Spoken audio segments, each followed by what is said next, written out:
खान साहब, आपसे जो मेरा क्वेश्चन है बुनियादी तौर पे ये है कि आपके ऊपर आर्टिकल 6 की एक तो ये कि अगर आपके ऊपर आर्टिकल 6 लगता है तो आपको जो जितनी इंतखाबात हो रहे हैं उसमें बहुत सारी रिपोर्ट्स आ रही हैं, अगर वो रिग्ड होते हैं और आप लोग हार जाते हैं तो फिर उसके ऊपर आपका क्या रिएक्शन होगा? इसलिए कि वहां से तो फिर ये चीज साबित हो जाएगी कि जो करेक्शन कोर्स आप देखना चाहते हैं हम उस तरफ नहीं जा रहे, हम किसी और सिमत में जा रहे हैं। और छोटा सा कमेंट आपसे चाहूंगा कि जो आजादी राय के हवाले से और प्रेस फ्रीडम के हवाले से आज आपने एक सेमिनार में भी खिताब किया, इस हुकूमत ने जो सहाफियों के साथ जो कर रहे हैं वो आपने भी उसके ऊपर बात भी की है, लेकिन जब आपकी हुकूमत आएगी कि आप मेक श्योर करेंगे कि वो लोग जो आपके ऊपर तनकीद करते हैं उनको कोई भी उठाए तो आप वही प्रिंसिपल स्टैंस लेंगे जो इस वक्त पीटीआई का है?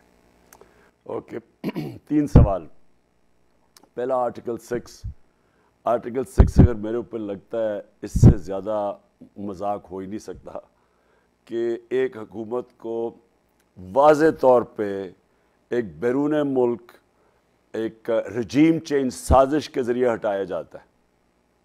और वो जो साइफ़र है हमारा एम्बेसडर असद मजीद, वो बाकायदा वो साइफ़र जो कॉन्वर्सेशन डोनाल्ड वू और उसके बीच में होता है वो प्रेजेंट हो जाता है कैबिनेट में भी, नेशनल सिक्योरिटी काउंसिल के अंदर भी, पार्लियामेंट भी, वो भेजा जाता है चीफ जस्टिस ऑफ पाकिस्तान को। तो जो भी वो साइफ़र पढ़ेगा, और हमारी नेशनल सिक्योरिटी काउंसिल ने उसके अंदर कहा कि अमेरिका की से मजम्मत करो, डिमार्श करो कि उन्होंने मुदाखलत की है पाकिस्तान के इंटरनल अफेयर्स में। तो इससे बड़ी यानी वो अमेरिकन कहते हैं कि अदम एतमाद में इमरान खान को हटाओ नहीं तो हम तुम्हें ये कर देंगे, और फिर वो अदम एतमाद अगले दिन आ जाता है, फिर लोटे हो जाते हैं, वो जो कि अमेरिकन एम्बेसी बहुत बड़ा हाथ प्ले करती है। यानी इससे बड़ी रजीम चेंज की साजिश क्या हो सकती है? तो ये तो वाज़े है। और इसके ऊपर अगर वो जो मजलूम है यानी मेरी और गवर्नमेंट गिराई गई है, मेरे ऊपर ही आर्टिकल 6 मजाक है ये। इसलिए ये ज़हन में डाल लें कि ये अगर जितनी भी आगे बात निकलेगी इसमें से वो चीज़ें निकलेंगी जो मैं चुप करके बैठा हूँ, मैं आगे बात नहीं करता। लेकिन तो ये एक मजाक है। और आप जॉन बोल्टन जो अमेरिकन सिक्योरिटी एडवाइज़र है, उसने अभी 2 दिन पहले कहा कि हम रजीम चेंज करते रहे दुनिया में, और हम कैसे साजिश, यानी वो ट्रंप को कह रहा है कि ट्रंप को साजिश नहीं करनी आती, हम साजिश करके रजीम चेंज करते रहें। रूस की जो फॉरेन मिनिस्ट्री की स्पोक्स पर्सन है उसने पूछा उससे कि बताओ कौन कौन सी रजीम चेंज की हैं तुमने अब तक, तो इशारा तो हमारी तरफ ही था। दूसरा सवाल आपका कि धांधली होगी, धांधली प्री पोल रिगिंग बड़े पैमाने पे हो रही है। इलेक्शन कमीशन इनके साथ मिली हुई है, सारी इंतज़ामिया इनके साथ मिली हुई है। सुप्रीम कोर्ट का स्पेसिफिक ऑर्डर था कि जब हमज़ा को वो इजाज़त दे रहे थे गैर आइनी वज़ीर आला बनने के लिए, क्योंकि वो वज़ीर आला नहीं है आइन के और कानून के मुताबिक, उसको जब इजाज़त दे रहे थे तो हमारा ख़दशा था कि जो सारा ज़िंदगी शरीफ ख़ानदान ने इंतज़ामिया को इस्तेमाल किया, इलेक्शन कभी फ्री एंड फेयर इन्होंने नहीं किए, इनकी पूरी तारीख़ है। तो हमने जब उन्होंने कहा, सुप्रीम कोर्ट ने कहा कि कोई मुदाखलत नहीं होगी, आज ज़रा सारे पंजाब के हल्के में लोगों से जाके पूछें, और वो जो लाहौर का CCP और जो DIG लाहौर है वो तो इस तरह है यानी कि नून लीग के कोई ख़ास कारकुन है जो जिस तरह वो लगे हुए हैं लाहौर में डराने धमकाने में। तो अभी से प्री पोल रिगिंग तो ये है, हमें पूरा यकीन है कि इन्होंने कल पोलिंग डे पे रिगिंग करनी है। मिस्टर X जो लाहौर में बेस्ड है और Y जिन्होंने मुल्तान भेजा हुआ है, वो उन्होंने भी पूरी, उनको ऑर्डर्स मिले हुए हैं कि उन्होंने इनको जताना है। और हमें कोई शक नहीं है कि कल के दिन हमें इनको रिगिंग के बावजूद हराना है। लेकिन जो आपका पॉइंट है कि जब एक इलेक्शन के अंदर धांधली से जो भी जीतता है, 1977 में एकदम पब्लिक का रिएक्शन आया, उसका मुल्क के अंदर और डिस्टेबलाइजेशन हुई। अगर इस तरह के इलेक्शन करवा के एक करप्ट पाकिस्तान का करप्ट तरीन माफिया को ऊपर लोगों के मुसल्लत करना ही है, तो ये तो मुल्क को डिस्टेबलाइजेशन की तरफ लेके जा रहे हैं।